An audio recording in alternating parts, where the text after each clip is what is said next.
Hello বন্ধুরা, আপনাদের সামনে নিয়ে চলে আসলাম নতুন আরেকটি মাছের রেসিপি। এটা হচ্ছে ছোট ছোট বাটা মাছ নদীর। এটা খেতে কিন্তু অনেক মজা লাগে। কেউ কাঁচা চচ্চড়ি খায়, কেউ বা ভেজে খায়। আমরা কিন্তু মাছটা ভেজেই খাই সাধারণত। এর সঙ্গে এই যে বড় ছোট মিশ আছে, আবার এই যে পুঁটি মাছও আছে বড় বড়।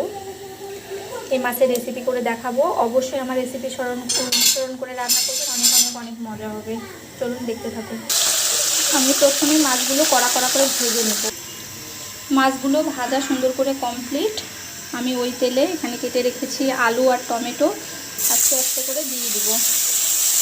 এটাই দেওয়া খুব রিস্ক, খুব ভয় লাগে। আমার তো একদম মাঝে মধ্যে হাত পুড়ে যায়, তেল পড়ে আবার কড়াইয়ে আগুন ধরে যায়। আমার মতো কি আরও কারো এরকম হয় কারোর সাথে নাকি? এখানে আমার আলু মশলাগুলো সুন্দর করে কষানো হয়ে গিয়েছে।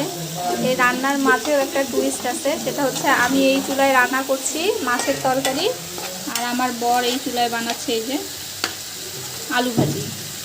সারাদিন আলু ভাজি খাই। আমি এখানে কষানো হয়ে গিয়েছে, ঝোল দিয়ে দিয়েছি। এখানে ভাজিটাও হচ্ছে, আরেকটু হবে। আসলে তারপরের ভিডিওটা স্কিপ হয়ে গিয়েছে, এর মাঝে একটা আমার মেয়ের মাথায় লেগে গিয়েছে, ওই জন্য ভিডিওটা করা হয়নি। ঝোলটা দেওয়ার পরে ভিডিওটা আবার অন করা হয়েছে।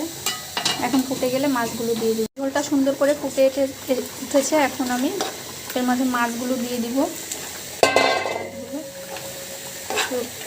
নাড়াচাড়া করে মাছগুলো ডুবাই দিই, যাতে মশলা টশলাগুলো সুন্দর করে ঢুকে যায়। আমার রেসিপি যদি ভালো লেগে থাকে অবশ্যই চ্যানেলে ফলো দিয়ে রাখবেন, লাইক শেয়ার করে দিবেন, আর অবশ্যই একটি করে সুন্দর করে কমেন্ট করে যাবেন। তারপর আমি উৎসাহিত হব, আরও নতুন নতুন রেসিপি দেওয়ার চেষ্টা করব। করে মাছ দেওয়ার পরে ফুটে উঠেছে, আমি উপর থেকে গরম মশলার গুঁড়ো ছড়িয়ে দিব। হ্যাঁ, আর এদিকে আমার বরের বানানো ভাজিটাও হয়ে গিয়েছে, আমাকে দেখাচ্ছে হয়েছে কিনা। ভালোই হয়েছে।